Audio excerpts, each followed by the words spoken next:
દોસ્તો, વરસાદને લઈને એક મોટા સમાચાર આવી રહ્યા છે। ખાસ કરીને અલ્નિનોની અસરને લઈને આ સમાચાર છે, કારણ કે અલ્નિનોની અસર જે પેસિફિક સમુદ્રમાં જોવા મળી રહી છે તેના કારણે ભારતના ચોમાસુ સિઝન ઉપર તેની એક મોટી અસર જોવા મળી રહી છે। આપણે છેલ્લા ઘણા દિવસોથી જોઈ રહ્યા છીએ કે વરસાદે બિલકુલ વિરામ લઈ લીધો છે। માત્ર છૂટો છવાયો એટલે કે ઝાકરી વરસાદ જે કહી શકાય એ ગુજરાતમાં પડી રહ્યો છે। હિમાલય, ઉત્તરાખંડ એ જે રાજ્યો છે ત્યાં વરસાદની સ્થિતિ થોડી દેખાઈ રહી છે, પરંતુ ગુજરાતની જો વાત કરીએ, ગુજરાતની આસપાસના જે રાજ્યો છે જેને આપણે કહીએ કે પશ્ચિમ ભારતના જે રાજ્યો છે ત્યાં પણ વરસાદ નથી। ભારતના અનેક મોટા રાજ્યોમાં પણ હવે વરસાદની સિસ્ટમ જે છે એ નબળી પડી હોય એવું લાગે છે। એનું મોટું કારણ શું છે એ હું આજે આપને બતાવવાનો છું। મારી પાછળની આ તસવીરો જે છે એ આપને હું બતાવીશ। આ તસવીરોના માધ્યમથી તમે જોઈ શકો છો કે પેસિફિક મહાસાગરમાં કયા પ્રકારની સ્થિતિ છે। આ તસવીરો જુઓ। આ જે પેસિફિક સમુદ્ર છે ત્યાંના જે વરસાદના ત્યાંના જે વાદળો હોય છે, ભેજવાળા પવનો હોય છે, એ જ્યારે ભારત તરફ અહીંયા આવે છે ત્યારે ભારતની અંદર મોટાભાગના રાજ્યોની અંદર ભારે વરસાદ થતો હોય છે, અથવા તો ચોમાસુ સિઝન છે એ પૂર બહારમાં ખીલતી હોય છે। હવે શું સ્થિતિ બની છે પેસિફિક મહાસાગરમાં એ જુઓ।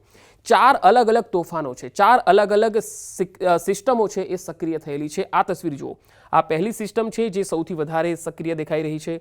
આ બીજી સિસ્ટમ છે કે જે પેસિફિક સમુદ્રમાં જ વધારે સક્રિય થયેલી દેખાય છે, અને ત્યારબાદ આ એક ત્રીજી સિસ્ટમ પણ છે જે એક નાની છે, અને ચોથી સિસ્ટમ પણ એક મજબૂત છે જે અહીંયા તમે જોઈ શકો છો। હવે આ 4 અલગ અલગ સિસ્ટમો પેસિફિક સમુદ્રની અંદર સક્રિય થઈ છે। હવે આ સિસ્ટમ સક્રિય થવાના કારણે શું સ્થિતિ સર્જાય એ આપણે સમજવું બહુ જરૂરી છે। પેસિફિક મહાસાગરમાંથી જે પણ ભેજવાળા વરસાદના પવનો હોય છે એ ભારત તરફ આવતા હોય છે। હવે આ 4 સિસ્ટમ અલ્નિનોના કારણે અને આ 4 સિસ્ટમો જે સર્જાઈ છે પેસિફિક મહાસાગરમાં તેના કારણે આ ભેજવાળા પવનો આ સિસ્ટમે કેદ કરી લીધા છે।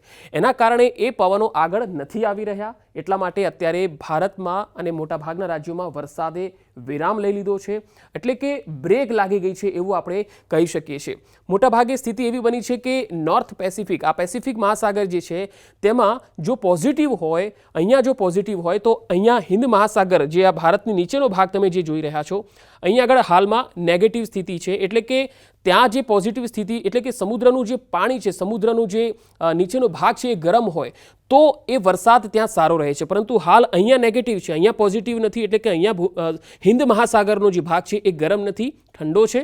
જ્યારે પેસિફિક મહાસાગરનો જે ભાગ તમે જે જોઈ રહ્યા છો એ 4 સિસ્ટમના કારણે અત્યારે ખૂબ જ ગરમ છે, અને તેના કારણે ભારતમાં હવે જો ભારે વરસાદ જોઈતો હોય તો અહીંયા હિન્દ મહાસાગરની સ્થિતિ જે છે એ ગરમ રહેવી જોઈએ, એટલે કે આ પ્રકારની સ્થિતિ અહીંયા હોવી જોઈએ જે અત્યારે નથી દેખાઈ રહી। એનું પરિણામ એ છે કે આપણે ભારતના મોટાભાગના અત્યારે વિસ્તારો છે એમાં જોઈ રહ્યા છીએ કે વરસાદે લગભગ વિરામ લઈ લીધો છે।